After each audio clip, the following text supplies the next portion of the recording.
pretty much any article that you read about CNN's town hall with Pete Buttigieg will tell you that it was received really well. And I think it probably was received really well. And I kind of feel like I'm the only one who came away from it liking him less. And part of that is because probably nobody really knew who he was. But I already was relatively familiar with Pete Buttigieg.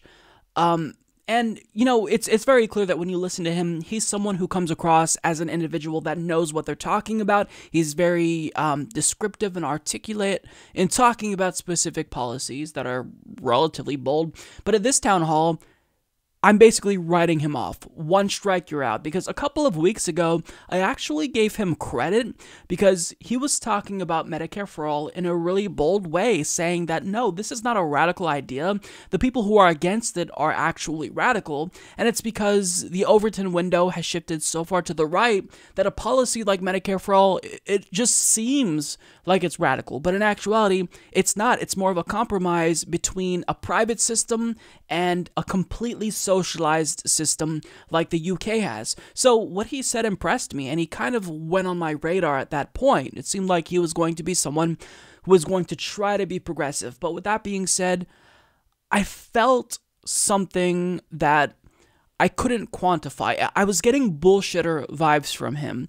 And I couldn't really articulate why I was getting bullshit vibes from him. It just seemed like he was someone that was trying to placate progressives. But I didn't bring this up because, why criticize someone if you don't really have evidence to back up your feelings? Because facts over feelings, right? But now it's very clear that I should have trusted my instincts on him because he backtracked on Medicare for All in a really substantial way. And rather than just saying unequivocally, I support Medicare for All, what he advocated for here is basically a public option, making him the sixth 2020 candidate who has since endorsed Medicare for All and then walked back that endorsement.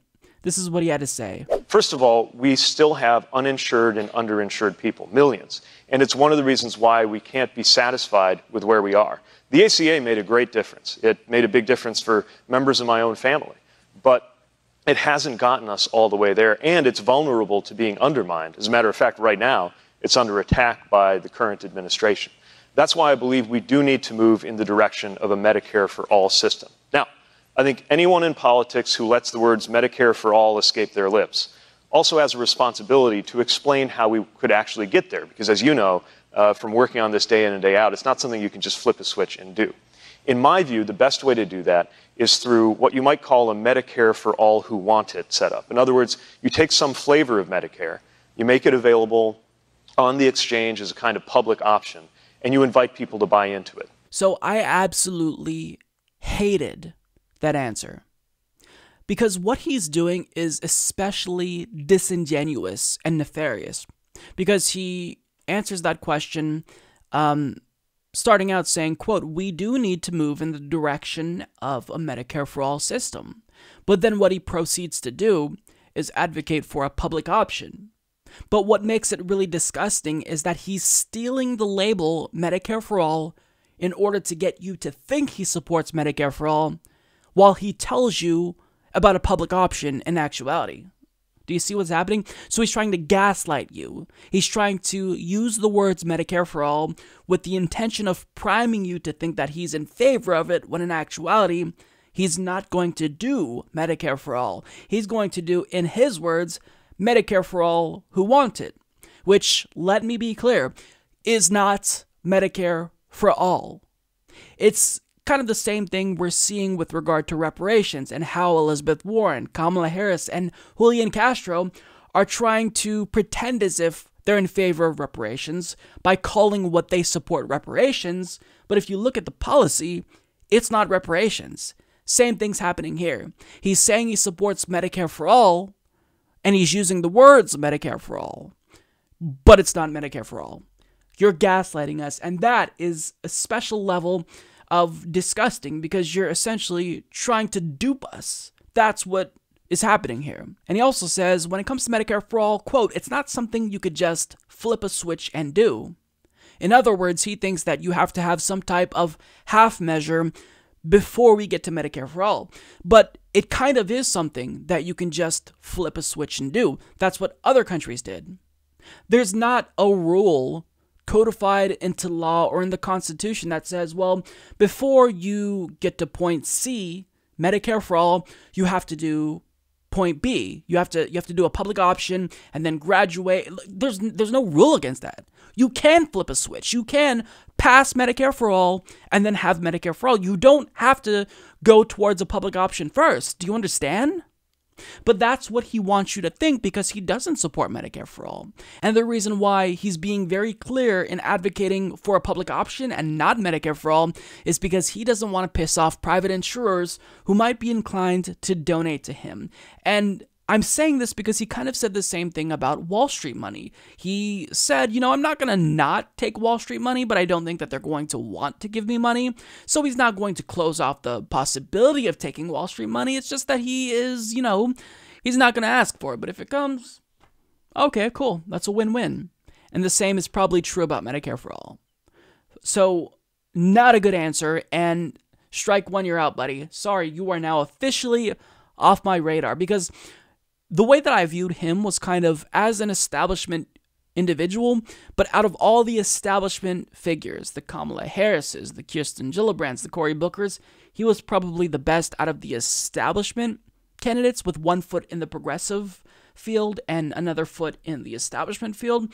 Right here, he straight up flipped on this. And now after watching the entirety of his town hall, I am getting strong Obama vibes from Pete Buttigieg, and I think that it's evident this guy's a bullshitter. He's gay Obama. He's super rehearsed. He's now used the same scripted lines multiple times. In 2054, I'll be the current age of the current president, God willing. Okay, dude, you've said that time and again, but now we're on to the fact that it's scripted. So, now is the time to sell your stock in Pete Buttigieg. This dude is not the real deal. He's not progressive. He's no Andrew Yang. He's not bringing anything unique. He's just another establishment figure. And even if he is an articulate and polished politician, I have no interest in supporting another establishment shill who's going to get in office, promise us a lot of bold things, and then just maintain the status quo. That's not acceptable.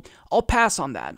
But when it comes to Medicare for all, that wasn't the only area where I was disappointed in Pete Buttigieg, because he also had a pretty disappointing response to Venezuela, because even though he explicitly stated that he's against regime change, which is good, well, he didn't rule out non-militaristic intervention, meaning he's pro-meddling, which means he's inadvertently pro-regime change, albeit in a roundabout way.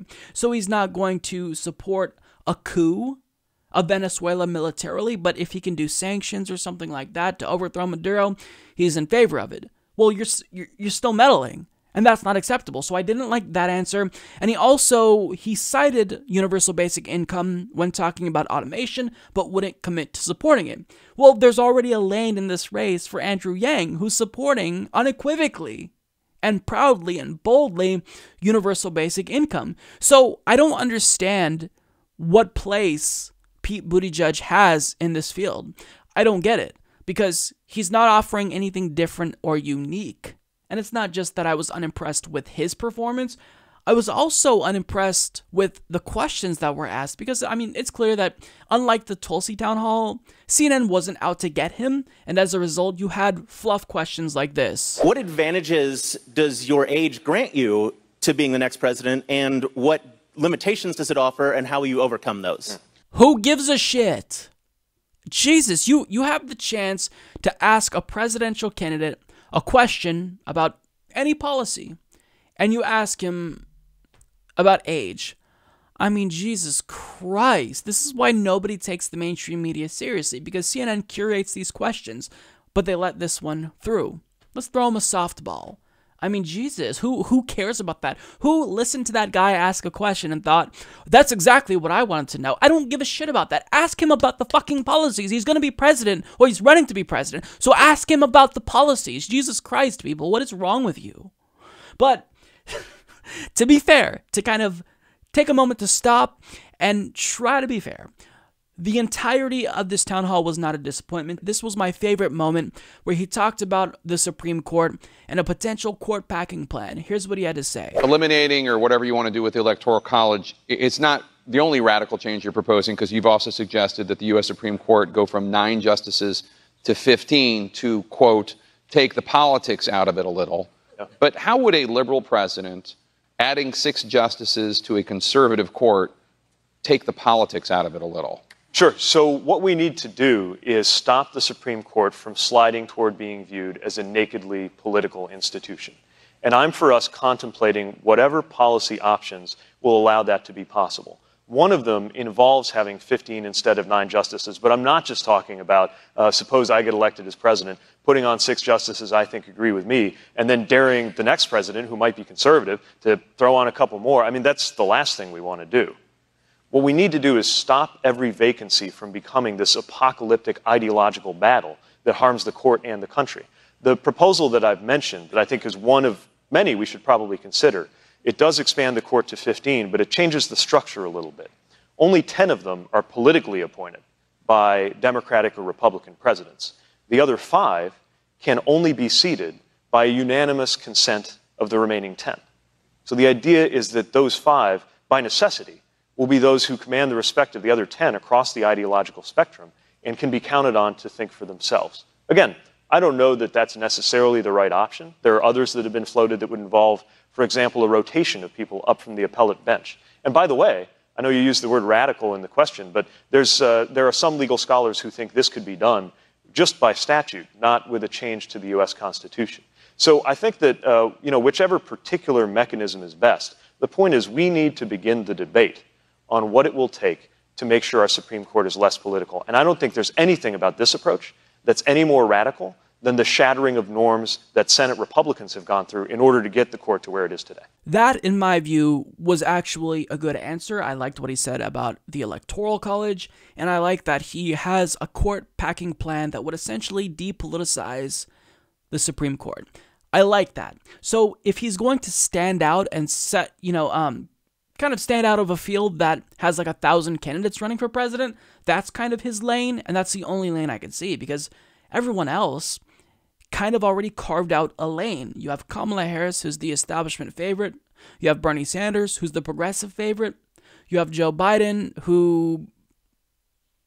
you have Tulsi Gabbard, who is the pro-peace candidate. You have Amy Klobuchar, who's running as the moderate.